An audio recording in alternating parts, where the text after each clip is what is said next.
Élection municipale, ce soir Philippe Boissry et Vincent Ferreira évoquent Évreux où face à la gauche se présente notamment l'ancien ministre de l'Intérieur Jean-Louis Debré.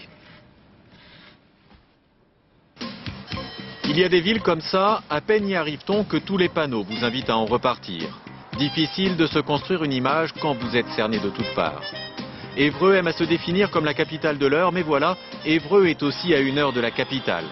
Beaucoup d'Ébroïciens travaillent à Paris, tout en sachant pourquoi ils ont choisi de vivre ici. Pour le calme et la campagne. La campagne, oui, la campagne électorale aussi.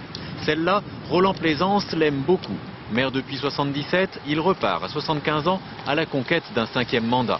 Communiste, il n'a pas peur de brouiller son image. C'est au volant de sa Safrane qu'il gagne la mairie annexe du quartier populaire de la Madeleine. Au menu des doléances, logement, éducation, sécurité et chômage. J'ai travaillé 15 jours à la cuisine centrale aussi. Ah oui, vous étiez un salarié de Valeo. Valeo, symbole en 97 de la résistance des salariés à la fermeture et au dépeçage de leur usine. Colère des années de crise. 4 ans plus tard, une autre société a pris la place.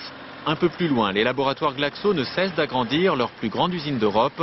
Le chômage est tombé à 8%. Malgré un très fort endettement, le maire communiste est prêt à surfer sur l'effet Jospin. Actuellement, on remonte la pente sur le plan économique. On a obtenu des gros acquis pendant les années du mandat, là. Et on a un gouvernement de gauche qui est plutôt bien vu actuellement dans tous les sondages. Bilan en trompe-l'œil, dénoncent les Verts qui ont accueilli quelques dissidents socialistes. Il faut qu'on arrive à se placer entre les deux. Des Verts à l'image donc un peu rose et un peu rosse pour attaquer le maire sans complaisance.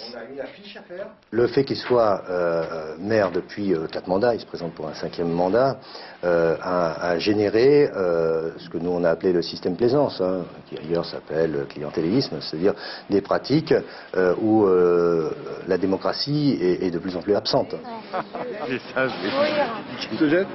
Prendre un enfant dans ses bras, pour Jean-Louis Debré, l'objectif est simple. Casser une image sécuritaire que certains ici font rimer avec charter. Si le député de l'Eure a plus d'un crayon dans sa poche, certains s'adressent encore à lui comme au ministre de l'Intérieur. Et la police ne vient pas? La police est venue, mais il était trop tard, il était déjà parti. Parce qu'il y a des jeunes bien ici.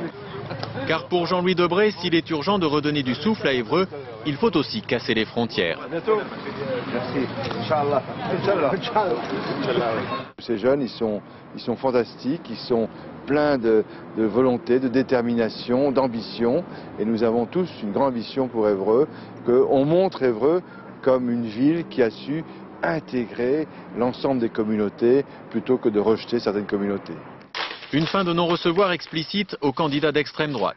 2 hommes, 2 partis, 2 alliés devenus 2 ennemis, malgré un même programme et une même ambition, si d'aventure, ils dépassaient les 10% au premier tour. Je me maintiens surtout pour gagner, car je crois que nous pouvons gagner cette ville. On se maintient de toutes les façons, mais on se maintient aussi pour la victoire.